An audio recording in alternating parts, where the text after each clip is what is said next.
Hi, it's me again. Okay, this time we will talk about love naman. Alamin natin kung ano yung love at kung paano mag-grow sa isang relasyon. Okay, kapag ka ba sinabi nating love ay puro lang kasiyahan ang mararamdaman or yung ma-feel nila, no.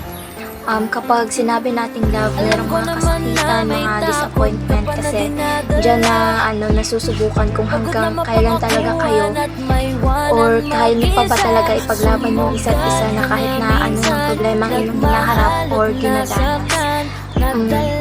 Dahil sa mga trials na yan, dyan na susubukan yung pag-ibig niyo sa isa't isa kung gaano ba talaga katatag. And yes, dahil sa mga trials, nagiging matatag sila sa isa't isa. At siguro masasabi ko na mag-grow yung isang relasyon kapag may mga trials na dinadaanan kasi dyan masasabi nila na kung noon nilagpasan namin yun, ngayon malalagpasan din namin. Kasi trials lang to eh. Parang tinitaste lang kumbaga yung tiwala nyo sa isa't isa, yung pag-ibig nyo sa isa't isa, kung hanggang kailan ba talaga at kung hanggang kailan nyo ba talaga ipaglalaban ang isa't isa. And you are so blessed kapag may taong ganyan sa iyong buhay. Kaya kapag may taong ganyan sa iyong buhay, huwag mo nang pakawalan, huwag mo nang hayaang mawala kasi bihira lamang sa mundo na makatagpo ka ng isang taong katulad mo. And always remember, huwag tayong tumingin sa panlabas na ano. Palagi natin tingnan yung panloob. Kasi merong mga taong nagsasabi na sinagot niya lang yan dahil handsome or beautiful.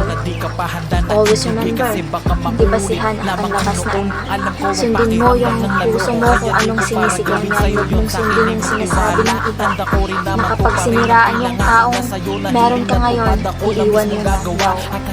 Sundin mo ang iyong puso, huwag yung sinasabi niya. Nasasaktan ka lang. Always remember, tandaan mo. And sabi nga, follow your heart no matter what happens. Pero wag naman natin na pabayaan na lang yung puso natin at ito tandaan mo. Wag na rin hayaan na na maingag kayo ng lubusan kasi at the end of the day, kayo din naman yung magdudusa ng know your limitations. Sabay tayong lilimot sa nakaraan nating dalawa. Hindi ka iiwanan basta't kumapit ka.